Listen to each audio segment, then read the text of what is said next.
I took the Centralia locate because it was a quick Sunday pay bump and nobody else wanted the weird town route. I packed paint, flags, a gas meter, and a handheld receiver, and my plan was to mark an old line corridor for a survey crew and be out before dusk. I went alone because my company treats rural calls like errands. I ate a greasy breakfast sandwich in the truck and kept tasting it every time the heat outside hit me. The drive-in was quiet and ugly. Buckled pavement, empty side roads, my phone losing bars. I kept telling myself it was a simple job. Spray, flag, log, leave. The town looked like someone hit mute. Empty lots, a few stubborn houses, trees swallowing sidewalks. No kids, no dogs, no porch talk. Just wind and my boots. My receiver chirped weak and inconsistent, like the signal had holes. I walked the shoulder, got a tone, lost it, got it back, and kept moving because stopping makes you think. I sprayed marks and dropped flags and tried not to picture fire under my boots. The air smelled faintly sweet like hot pennies. My gas meter chirped once low. I reset it and blamed the battery. It chirped again higher. The number climbed in little jumps, and I felt my throat tighten in that dry, stupid way your body does before it admits danger. I told myself it was exhaust or a bad sensor. I turned it off, turned it back on, watched it climb anyway. The locate corridor cut off the shoulder and into what used to be someone's yard. You could still see a driveway scar in the gravel and a half-buried curb. I should have stayed on asphalt. I didn't. I stepped onto a patch of grass that looked perfectly normal. Same weeds, same dirt. Then my foot sank an inch and the ground breathed out warm air. It wasn't smoke, not exactly. It was invisible heat with a chemical bite. I backed off and the soil sagged again, slow, like a crust settling over soup. My gas meter chirped like it was trying to be polite about screaming. The numbers jumped harder when I held it near the ground, then eased when I lifted it up like the bad air hugged the dirt. I tried to retreat to the road, and my receiver strap snagged on brush. I yanked it free and heard a crack that didn't belong to any branch. Clean, like a zipper starting. The earth split 3 feet in front of me, a neat seam opening like lips. Steam rolled out. The smell hit hard enough to make me gag. Hot rot, exhaust, and something metallic. The ground gave way in a rush. It didn't collapse like in movies. It slumped, then dropped, and a hole opened where the grass had been. I fell forward, caught myself with my hands on the edge, and felt the soil crumble under my palms like damp cake. My fingers sank in. The dirt was warm, almost wet, and it broke away in chunks that slid into black. Heat licked my knuckles. The hole exhaled again, and my vision spotted, like my brain was turning the lights down. I heard my own breathing go loud and ugly, and I hated that I couldn't make it stop. My keys were clipped to my belt loop with the fob. When I slammed forward, the clip tore loose. I felt the snap and then heard the soft tap of metal hitting dirt and getting swallowed. No clink, no bounce, just gone. I dug my fingers into roots and dragged myself back on my elbows, coughing and swearing, trying not to inhale. My chest burned and my mouth filled with spit like my body wanted to rinse itself. My gas meter screamed now. Full alarm, nonstop. I fumbled it off, tossed it away like it was contaminated, and crawled until I hit asphalt. I lay there shaking, face pressed to the road, sucking air that still tasted wrong. I tried to stand and my legs went thin, so I sat there and swore at nothing and pressed my palm to the road like it could anchor me. After a couple minutes, the world stopped spinning, but the smell stayed. It stuck in my nose like I'd snorted a handful of pennies. Every time I swallowed, I felt it slide down my throat and sit there. When I finally got to the truck, I realized my keys were gone. They weren't in my pocket, not in my bag, not on the ground where I crawled. They were in that hole. The town kept them. I tore the cab apart anyway, dumped my bag on the seat, paint cans rolling, flags spilling. Receiver banging off the door. I checked the cup holders. I checked under the floor mat like I'd shoved my keys there for fun. Nothing. I grabbed a can of orange paint and marked a big sloppy X on the shoulder, then jammed a couple flags in the dirt like warning pins. I didn't know who I was warning. Mostly I was trying to prove to myself the thing was real. I called dispatch and they told me to calm down and take pictures. I said the meter went off, the ground opened, my keys dropped into a steaming hole, and I couldn't start the truck. He asked if the locate was complete. I said no, I almost got swallowed. He kept talking like he was reading a script about documentation for the client and how I needed to follow procedure. I snapped and told him he could drive out here and stick his phone over the breathing hole himself. He warned me about professionalism and said he'd note my concerns. That's how they talk when they mean you're on your own. I asked him to call my supervisor. He said it was Sunday. Like Sundays, turn emergencies into suggestions. So I went back toward the spot anyway because I didn't have another option. I stayed on the road and zoomed in, hands shaking, taking blurry photos of seam in the earth that looked too clean. Steam came and went in little breaths. Even from the shoulder, the smell made my eyes water. I could feel the heat on my face when it puffed like a vent. I tried being clever for about 30 seconds. I took one of the long wire flags and stretched it out like a fishing pole, trying to reach down into the gap from the safe side, like I was gonna hook my keys back out of hell. The steam hit my hand, and I jerked back hard enough to snap the flag. I did a pathetic search along the edge anyway, crawling on the asphalt and peering into the grass like denial could make metal reappear. I kept hearing that soft tap of the keys falling over and over like a loop. I called again, begged for a tow, begged for someone to bring the spare from the shop. Dispatch sounded annoyed, like my emergency was messing up his Sunday. He told me to wait with the vehicle, then told me not to leave the site, like I was planning a walk into town for fun. Waiting there felt like punishment. The heat sat on the truck, and the empty lots, and the smell came in waves. Every so often my gas meter would chirp where I tossed it, like it was still screaming to be helpful, and that little noise made my skin crawl. I kept looking at the houses that were still standing and half expecting someone to step out and tell me this was normal. Nobody came out. The only thing that moved was steam when the wind shifted. The tow finally showed, and the driver kept his boots on the pavement like he had his own rules. He loaded my truck without jokes. When he asked where my keys were and I pointed, he didn't laugh. He just said, "Yeah, no," and hit the winch button. Back at the yard, I got the lecture like I'd wrecked the truck on purpose. The safety guy asked why I didn't have buddy. I said because you don't send buddies. My supervisor acted like I was embarrassing him by being alive and upset. He said I should have finished the locate first, like the whole would have waited politely. That night, I kept coughing, dry and mean, and every time I closed my eyes, I heard that zipper crack and felt my keys dropping into black. I drove back the next day with a supervisor, and the hole was filled in, packed, leveled, seeded with fresh grass like a bad repair job.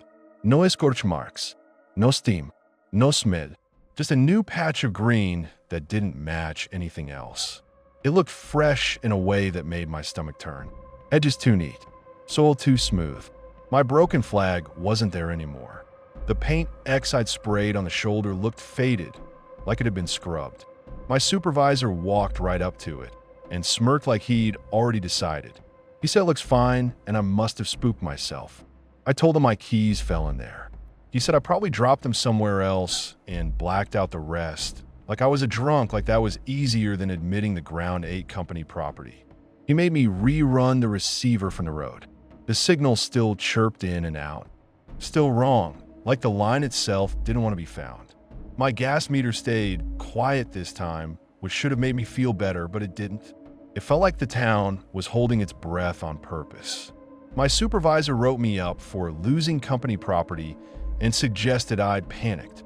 He said the write-up was standard and asked if I wanted payroll to dock me for the replacement keys. I didn't argue. I signed it because arguing with paper never works. I just stared at that new grass and felt the ground under it humming like a stomach.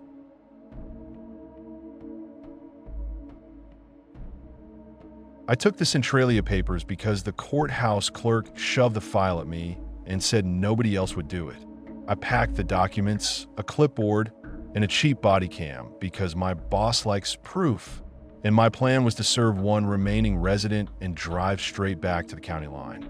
I went alone because it was just paperwork. I stopped for coffee on the way and spilled it on my lap like an omen. I said fuck and slapped the lid back on the cup, and I kept driving with coffee seeping into my jeans, skin stinging, trying to pretend it was just bad luck and not a warning. Before I even left the courthouse, the clerk didn't even meet my eyes when she handed it over. Her fingers had ink stains and paper cuts, and she pulled her hand back fast like the folder could bite. I asked, half joking, if there was a second address or a deputy assignment. She just said, no, flat, and turned to the next person like I was already gone. My boss texted me 2 minutes later, "Where are you? Get it done today," like he had a camera on my car. He loves deadlines more than people, and he loves blaming the messenger when the message makes him uncomfortable. The sting from a spill should have been the worst part of my day. It wasn't. The closer I got, the emptier it felt. Houses thinned, then vanished. Storefronts turned into boarded rectangles, then nothing at all. My GPS lagged like it was tired, then snapped me back a quarter mile, then tried to reroute me down a turn that was clearly grass. I kept going anyway, because turning around felt like admitting I was scared of paperwork. The air started to smell faintly off, like wet ash you can't quite place. Then it went away, then it came back stronger. The address wasn't a street anymore. It was a driveway leading into tall grass, mailbox leaning like it gave up. A house sat back from the road, lights on, smoke curling from somewhere behind it. The smoke didn't rise right. It drifted low, hugging the ground like it was heavy. I parked with my front tires on what I thought was solid pavement and shut the engine off. The quiet hit so hard it made my ears ring. No traffic, no birds, no bugs, just a thin hiss somewhere far off like a kettle you can't find. I walked up, kept my hands visible, held the envelope out like I was offering peace.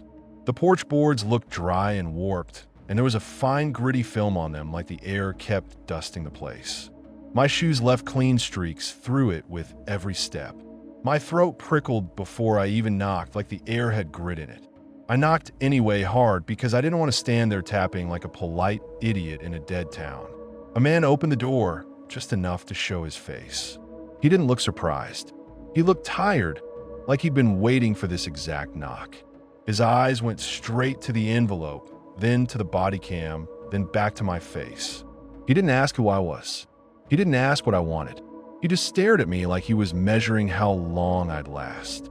He refused the papers without shouting, without drama, just a flat refusal that made my job meaningless. I tried to do the legal routine anyway, stepped forward, and he slammed the door hard enough to rattle the frame. Fine. I dropped the envelope at the threshold and turned back to my car. That's when the road changed. My tires hit cracked asphalt that hadn't been cracked when I drove in.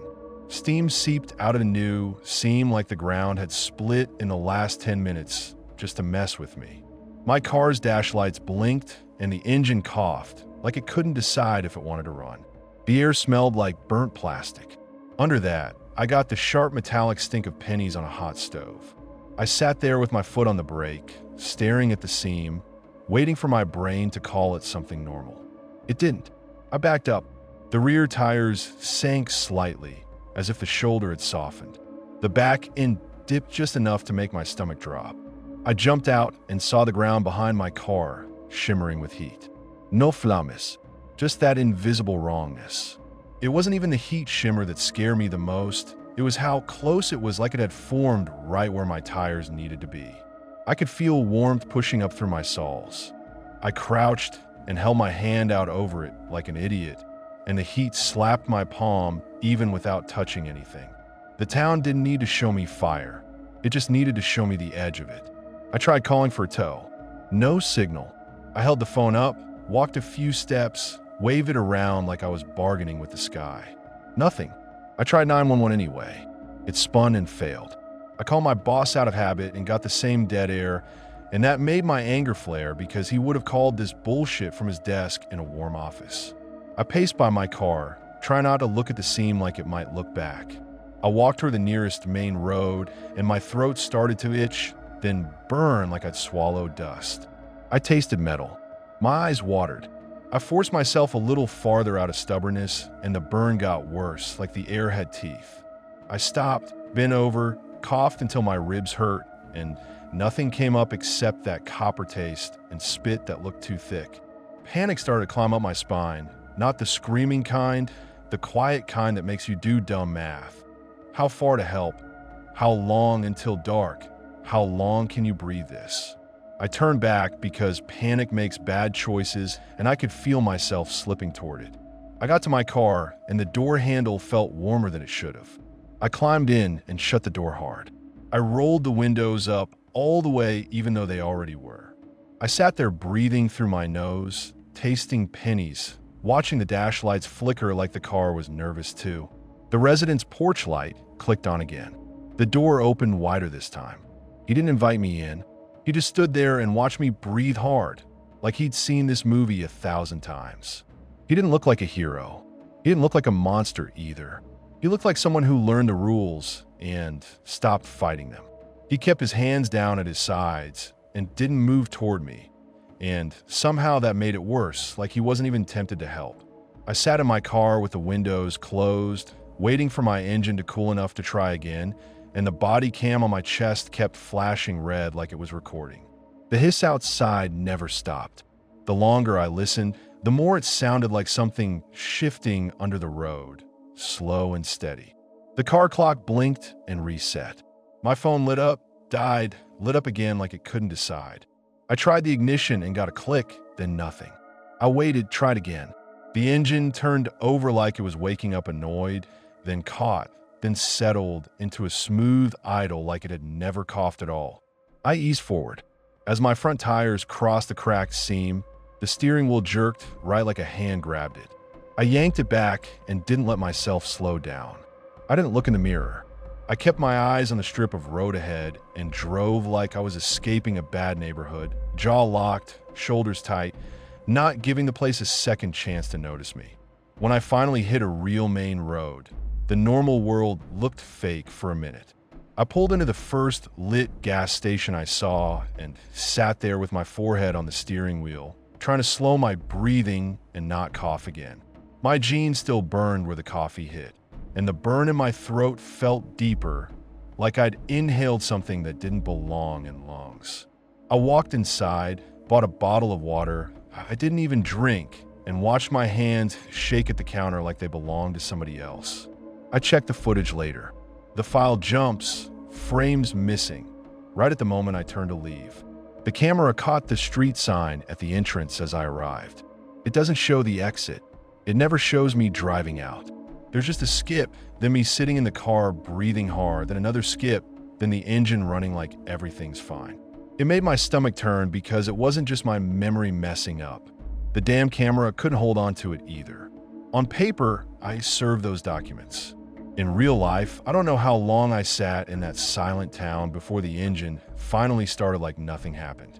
I only know this. When I got home, my coffee-stained pants smelled like hot pennies, and my kid asked why my shoes were warm.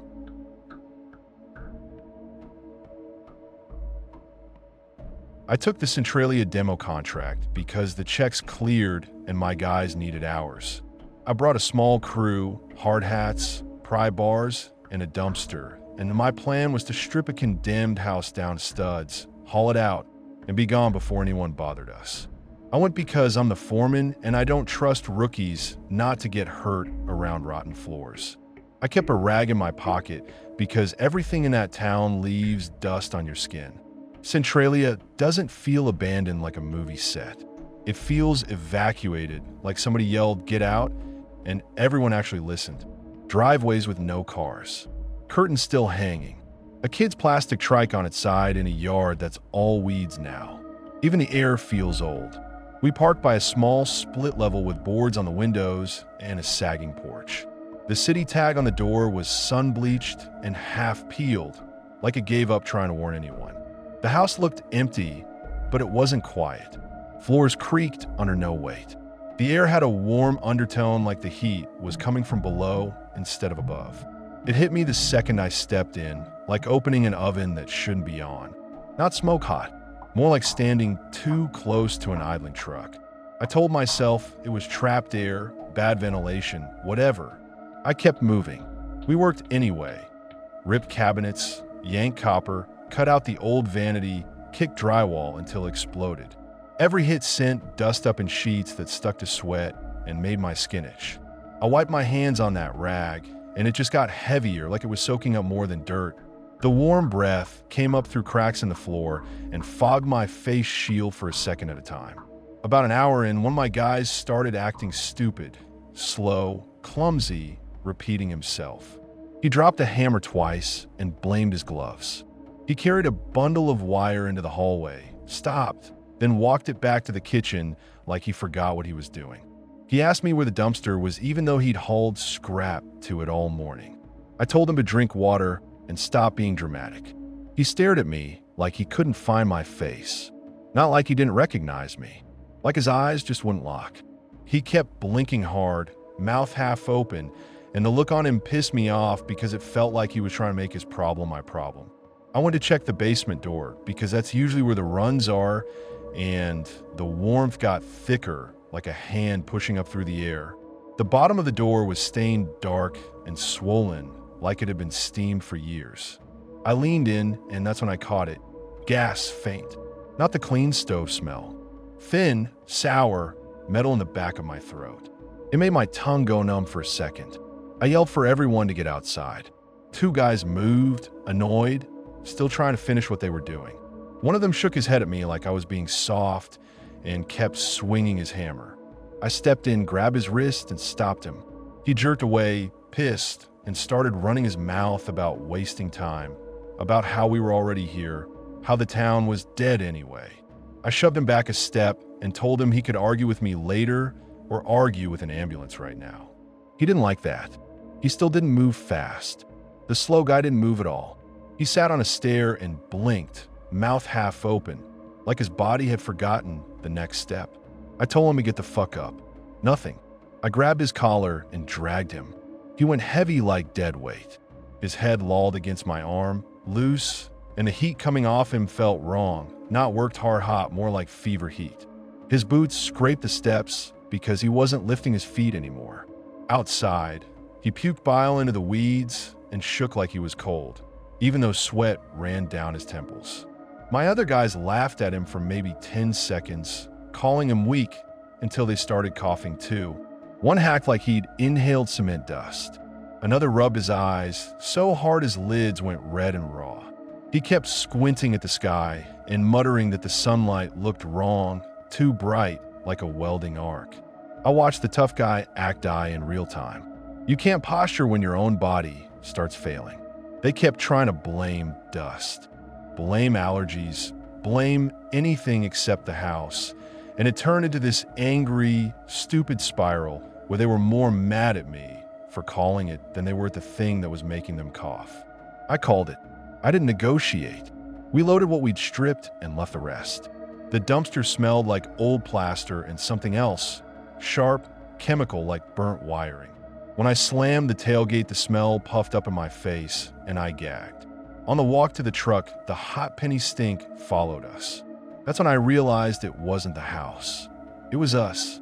Our clothes, our gloves, the dust packed into our cuffs and collars. The cab filled with it as soon as we shut the doors. I cracked the windows, even though the air outside was cold enough to sting. The sick guy slumped in the back seat, head against the glass, eyes unfocused, drooling a little like he didn't notice. One of the others wanted to drive. I said no because his eyes were watering and he kept blinking like his lids were sandpaper. He called me an asshole. I didn't care. I drove out of that town fast, like speed could shake the smell off. Halfway down the road, my own head started to pound, not a normal headache, more like pressure behind my eyes. I kept tasting metal every time I swallowed. That's when the fear finally showed up, quiet and ugly, because it felt like the house wasn't done with us. That night, I threw everything in the wash. I didn't even step through my front door in my boots. I stripped in the garage like I'd rolled in poison. My wife came out asking what the hell happened and why I smelled like a burned coin.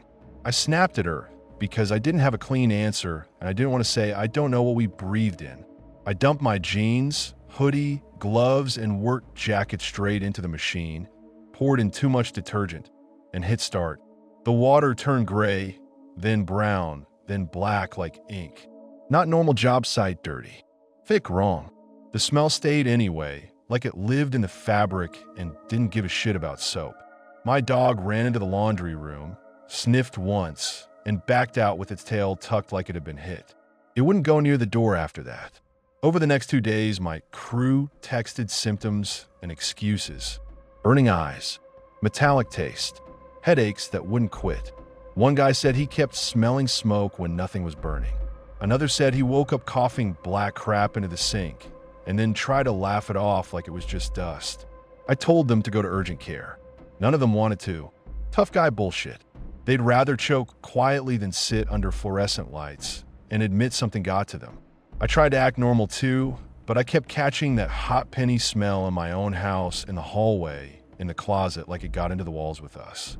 2 days later, my youngest kid told me my work jacket breathes when it hangs in the closet. I laughed at first because kids say creepy things, and I told him to stop messing with my stuff. He got mad and insisted. He said it moved. He said it was warm. He said it smelled like pennies and bad smoke. I opened the closet, and that smell was there, faint but real. The jacket hung on the hook, dusty at the shoulders. I watched it, waiting to prove him wrong, and the fabric lifted in small pulses like a chest rising. Not swinging from a draft, not settling, pulsing. The inside of the jacket was warm. Not sun warm, body warm. I yanked it off the hook and it sagged heavy in my hands, like it had been worn all day. I shoved my hand into the sleeve and my fingers came out with fine gray dust under the nails like I'd been digging in ash. I lifted the collar toward my face and regretted it immediately. Hot pennies, sour gas, that same thin chemical bite. I washed it twice. I dried it. It should have been dead cloth. Instead, it felt like it was holding on to something from that house, like the dust wasn't dust anymore. I stood there in my own bedroom with my kid watching me, and I felt this hard, nasty anger rise up because I don't mind danger on a job, but I don't bring it home. I didn't tell my wife. I didn't tell anyone. I stuffed the jacket into a contractor bag, twisted it shut until the plastic creaked, and drove it back to Centralia with my jaw clenched so hard my teeth hurt. I kept glancing at the passenger seat like it might shift. I kept thinking about my kid opening that closet alone and seeing my jacket move like it had lungs. I was angry in a way I couldn't name anywhere. Angry at the town. Angry at myself for taking the job. Angry at whatever the hell it was that followed us out. I drove the jacket back to Centralia and dumped it in an empty lot. I didn't put it in a can. I didn't want it near anybody else's trash. I tossed the bag out of the truck, and it hit with a soft thud and a puff of gray dust that shouldn't have been there. The ground under it felt warm through my boots, a faint updraft, and for a second, I had the sick thought that the town was breathing the same way the jacket did. I got back in the truck and drove out without looking in the mirrors. I kept waiting to smell it the whole ride home, like it would hit me in the cab and prove I couldn't get away from it. When I got home, it was hanging on the closet door again, still dusty, still warm, like the town didn't like gifts returned.